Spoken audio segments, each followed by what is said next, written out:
Non, tant qu'on combo était mais Zénith na Simba. Mais biso non se tout fait yebi de qui il s'agit. Oui, maintenant ça yebi donc inutile attends on combo na donc il y a pas meka que Simba quitté. Tout le monde était wata ta mekaka. Avant fallait que avant que fallait pas. Mutunda ngata na signer makamanga fongola nda quand héritier watanabe. Goda parce que y a vraiment que na directement l'orchestre na ba commis sur le terrain mais le que Simba té.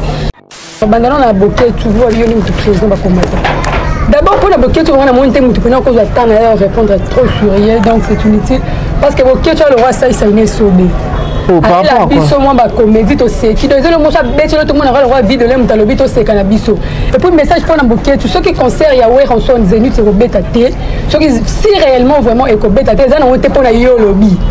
Donc, c'est que si mi na on était, donc, quand on a été au bêta, ma péka, que n'a une boquette, on a bêti concert, on a été au aussi. Les musiciens, les mères, les visa, donc 90 visa. 90 visa, on a mon drummer, bakei. Non, le roi, mais il n'a pas de quartier payé. Parce que 90 visa, on habite sur côté maison, même au bakei, n'a pas base. Donc c'est comme si nous avions mon mouton, on pèse à nos gars, on a ramboté. Azo pas contre la liste à porter. Ok, ok, donc maintenant, on a chose de niche bête à ma. Pas excusez-moi, cause on a eu beaucoup. Oh, par rapport à quoi, on a des bons pour que 90. Bon, tu vas cause on a tout un an, tu vas cause on a jamais un option de diabète.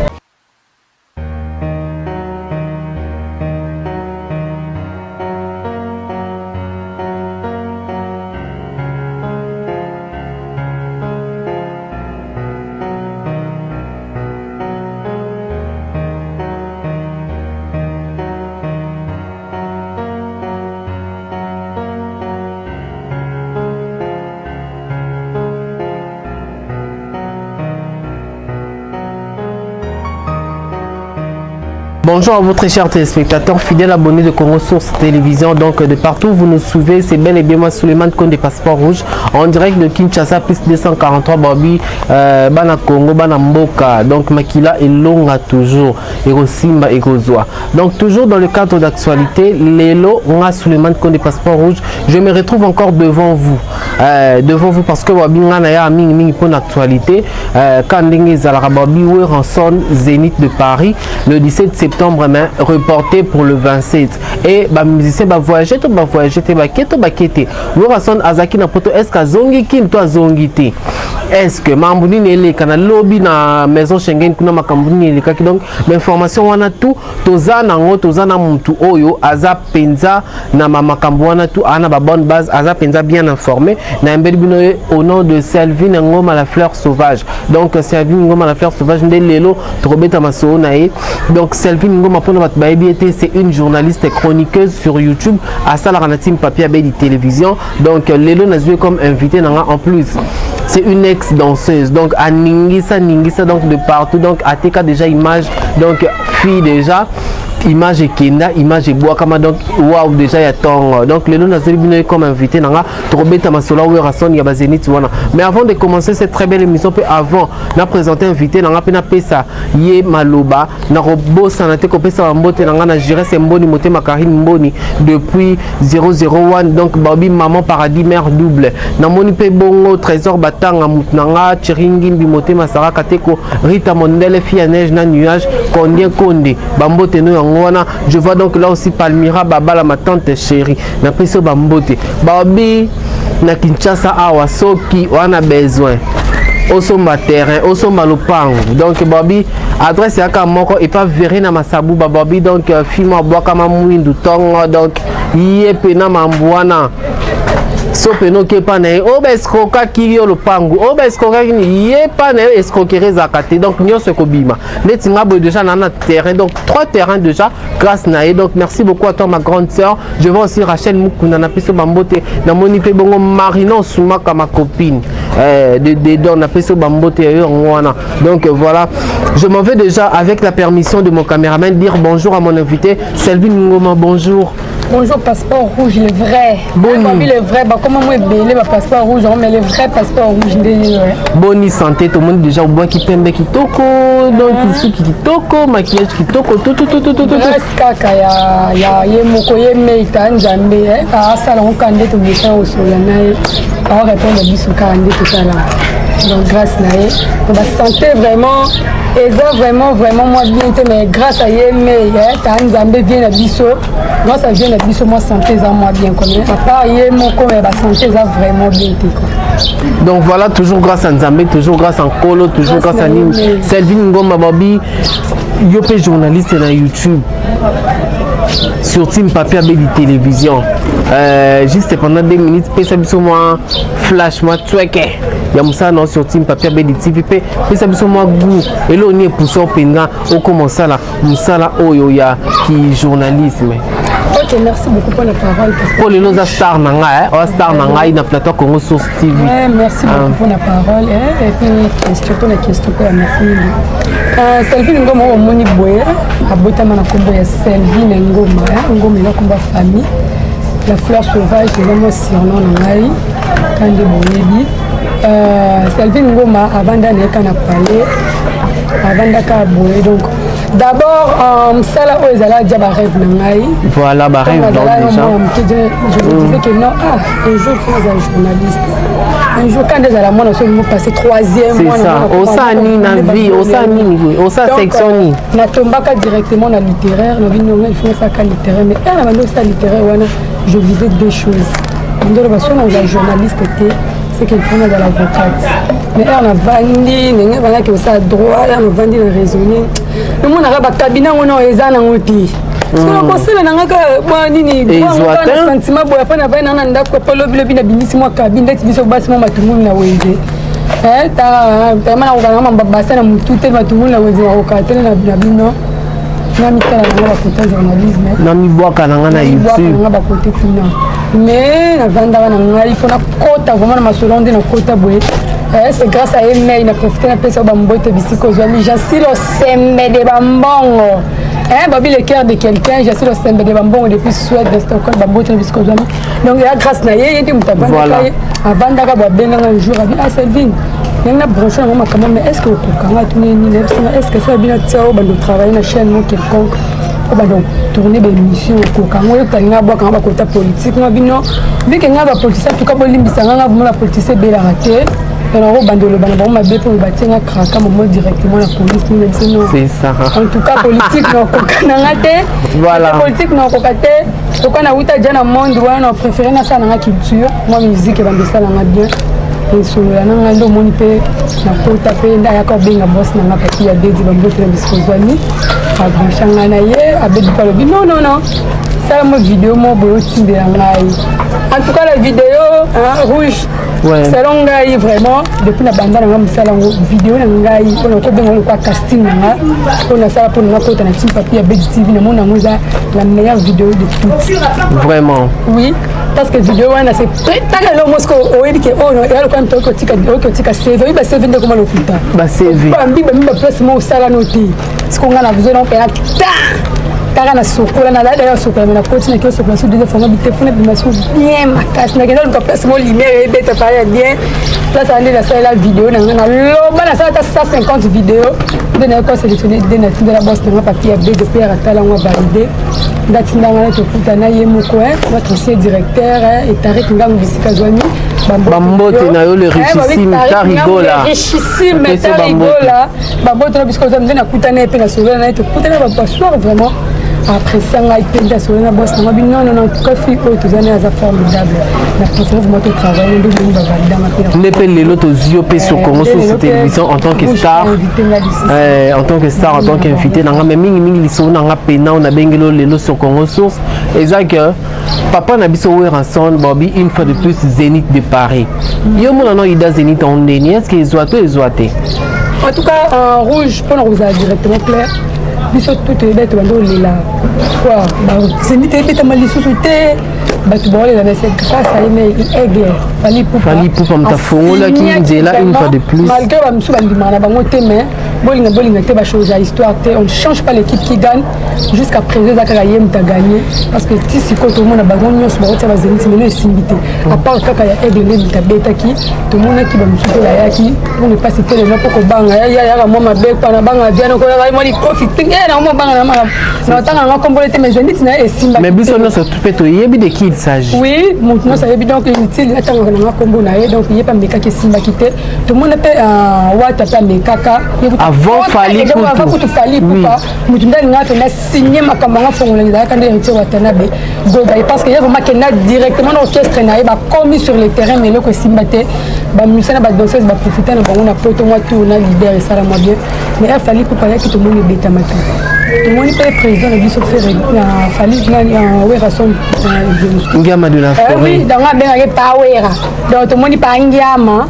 aïe pas batie moi mutu mais papa moi têtu parce que qui d'abord c'était les 15 qui prévu faire voyager les 10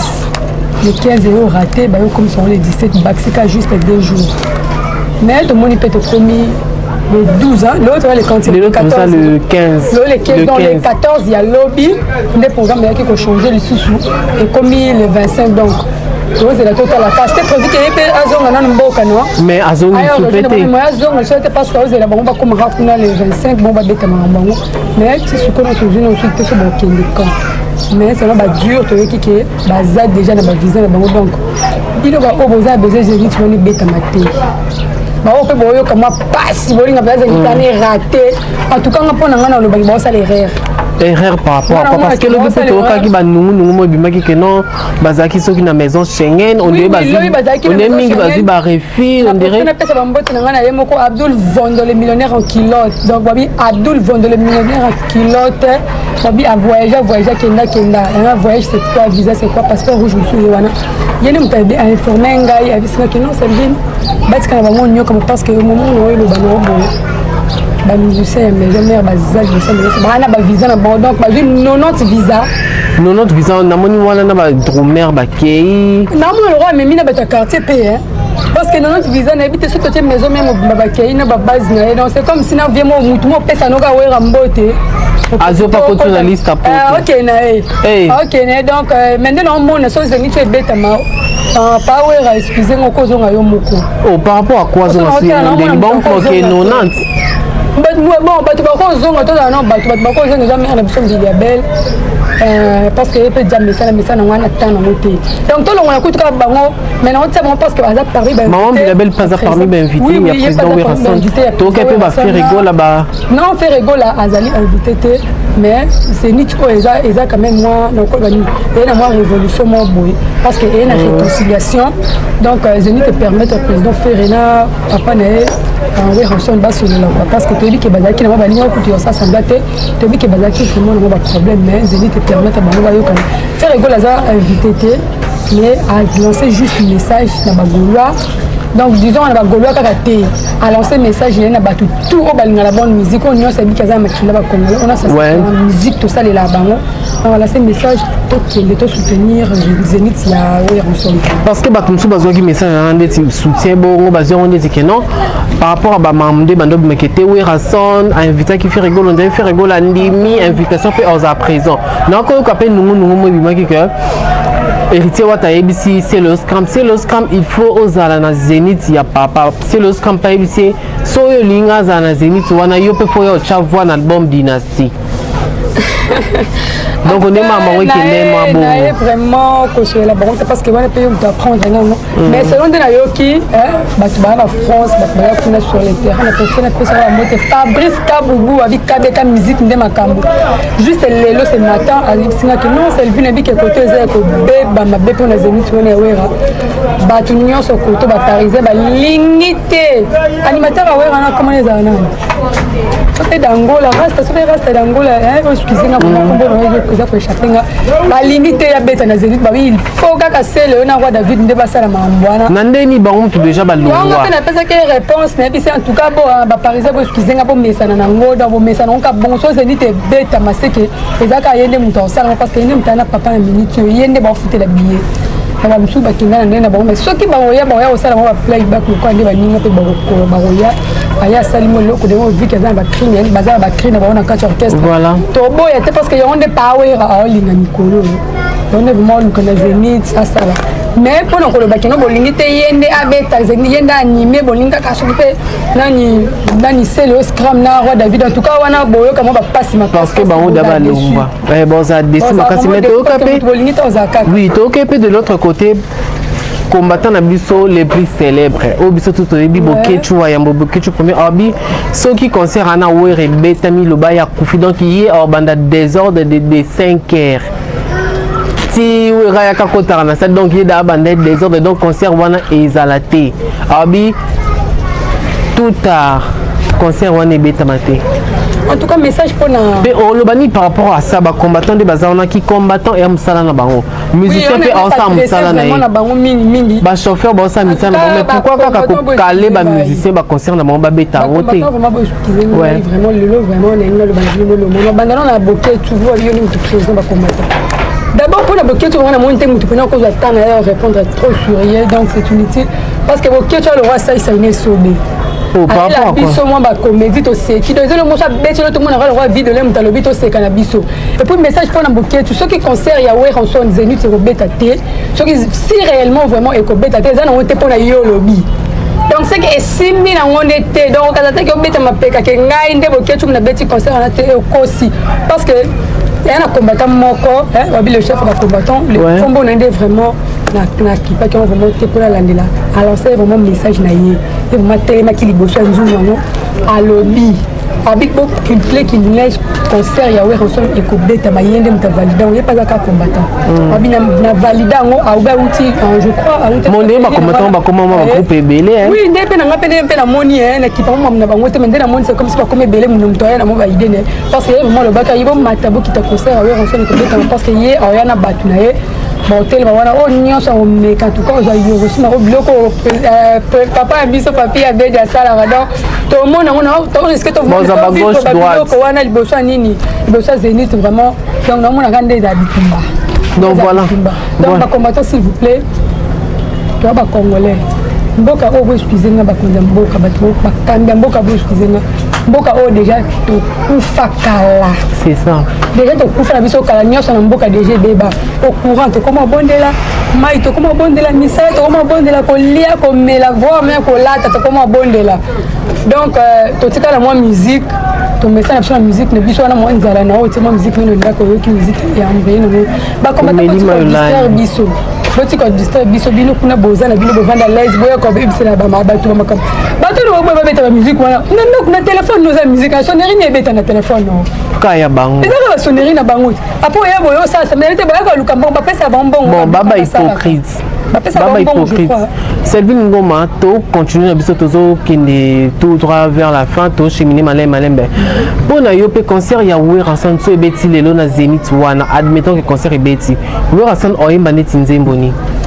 o pena e ko attirer public que non batu pena ba yé pena po nango ou soit batu pena ba yé pena po na wera parce que ngana mona bato ba vanda sa force a wenge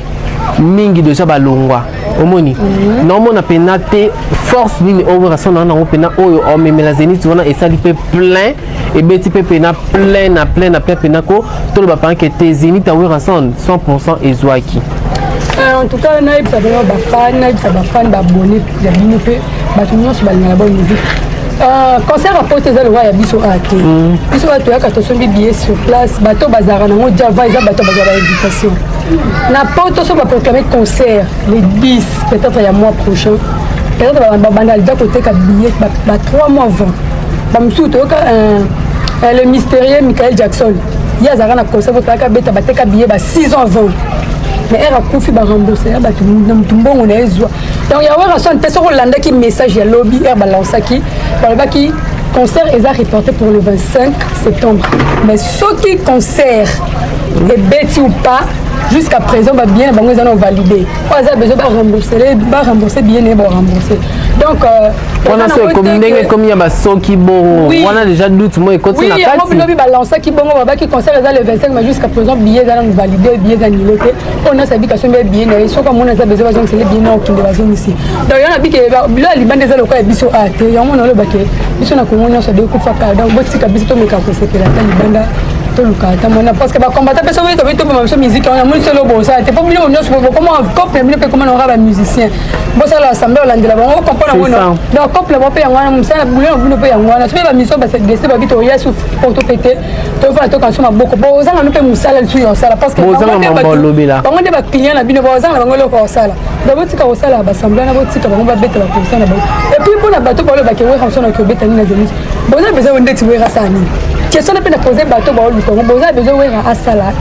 c'est lourd oui exceptionnel parce que yenda banda masolo na yenda sala masolo na beta ba double zénith a beta ba Bercy we ra sala de o bateau ko sala zénith o boko c'est zénith ja we ra sala sala ba besoin ni singa so we ra so ba lo ba tourner tinga pe ba kema bo rouge na ko sorte pana bo mabino ba pesa no passe bo tuna ke na beta ni na ko sona ko yaka na ba video na yaka na ba image na ba zénith na beta kala kala o bande da posta na tellement ya projet télévision je vois que ça va te perdre ta billet parce que bon tout ne sort ça la ligne oui ram ta stratégie pas oui ram ta stratégie qui peut ne peine lo bongo net nga na pesa na pesa na idée so moi que ba boy ba tu ba kota ba inviter ba kota et que concert moi boy ya bo bete za télévision on a ligne raté donc beaucoup de cas système beaucoup de ba caméra na kata Zénith et vandi ka ba projection projet télévision ka ba concert non nyo so beta ba Zénith wana nyo c'est là tout temps on a banda ko bien les biso comme ça que non perdre parce que ba tu ne so we rosani nous nous besoin we rasani bilo we rasani mutu tout et que ba rêve mais dans besoin comme le cas we rosona na kala to yebi ma papa na sala donc tout ko ça semble qui moté va pe les cartes qui moté bien la biso na Congo na mo comme salité oh yo tela mutu mo jalousie oh asala makamu na e a marqué na vie oh il me yo on so de on ni ata boy we ralelo to et puis mo we razanani ndabo na ko bena ta mona biso fira ana tunye we na olaxa na photo we alors expliquer nga peut-être moi clip we moi pe moi na so pe na 2 ans mais ko beta pe clip we moi pas tangi pe bilamba we ralata mais ce que yo mto ko we beta concert comme souper to tana biso pe kate to taya kwa ta yi to yebi okutu te kombono kutu to taya kwa ta yi chute mais on nga ko mi coach me ko mbawera net bato ba baza contre concert ya Zénith ya wera surtout pour la bino ba musicien en tout cas bo ça l'erreur grave en tout cas tout tika ko moi jalousie na concert oh nga sona za ki bino na place na bino to nya to appuyer nde to sangsa maboko po eloko ngo simba parce que c'est simbi biso pe ko oui na tourna bango pe e ba ezaka la même chose parce que au moins te bo ça no msala punda bino bo ya concert ya no we rebeta mais ya benga ba petit ne ba ya taka ba Fabgas a combien de fans na monde talasco niveau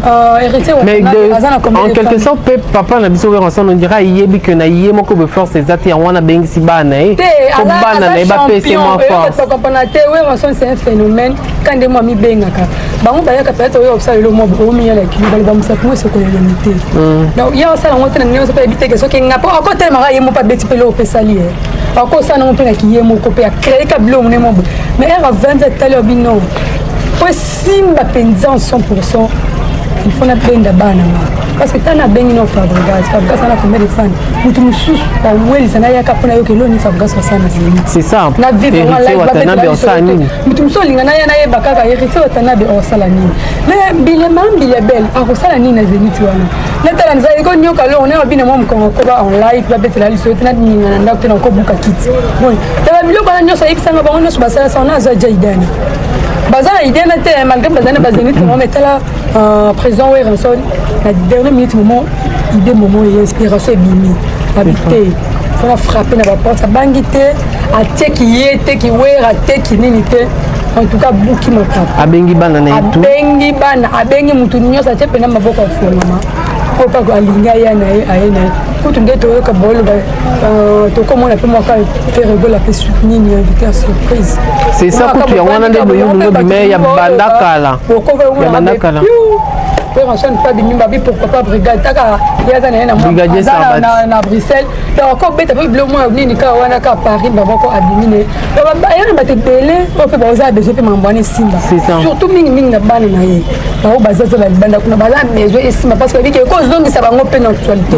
surtout ba o ba kufa na bango jaka na actualité ndeti na ni peut-être na o yana ngate ngana za ndeti na kufa ngana mo le bena wana ko bandelo ba bango te biso za na pona la musabango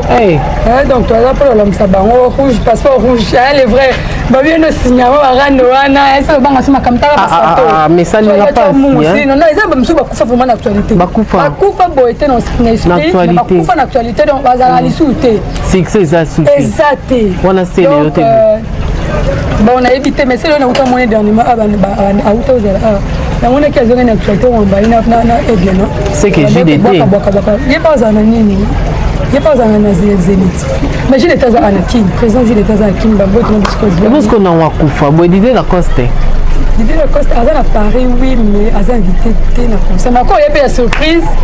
va me tonga mon vieux bambo te la bizuko zwami na lobi na ngana yote pour que j'alnga ko tanga rando na l'idée la coste na wana mon président mon papa donc ko finge te so na finge c'est na ndo tu vas dire moi sur la bien voilà c'est tout nouveau bien la fleur sauvage je jamais na koko bête mon ça c'était pas donc et la msande ba o bazaki parce que ba mso sala mon loko no mais actualité vraiment totale quoi mon kati mon ko yako mi c'est inspiration mon na Zénith ça ouais ranson ba tu on va production mso pe ko ya ba chope maman ka oui donc Zénith on dirait ça moi projecteur mon boy oui on le casque na sa projecteur mon tout au mono net ngande na ba mso ba lo ba ko tanga na pe ko mon pe mo kile bi no pe mo ye te mon no bien te alors bah qui Zénith ça va oh ils ont jubilé ça est jubilé ma père ça est jubilé donc en quelque sorte c'est vrai parce que papa déjà sali déjà trop donc on bête on le mais non mon roson yo moko roson a souillé mon ndenge takena 90 personnes délégation 90 personnes na moni wana ba louer avion na bango moko bon bah quoi ba louer jet privé bah quoi vous avez jet mais est-ce que jet paye à 90 personnes bati bango ngati bango bakotuna kati bakebo yazana eja kuna bango ba ebindeni ba okenele ndeni ba olandala kuna mais siko ozonga ndeye moko en tout cas tant ba sisa kuna na yebi ke beta mo tourner États-Unis ke otala ba mana bana mais retourner aux États-Unis vraiment za yemoko ngandi na mona kutu ba msusu ba kokela mo pa fa concert donc concert là mamsu ba beta na bango a combien keni maman directement a kiti maman changer de la destination changer Zénith kutu Italie était à Luka bamsu ba banki na ngunda na aéroport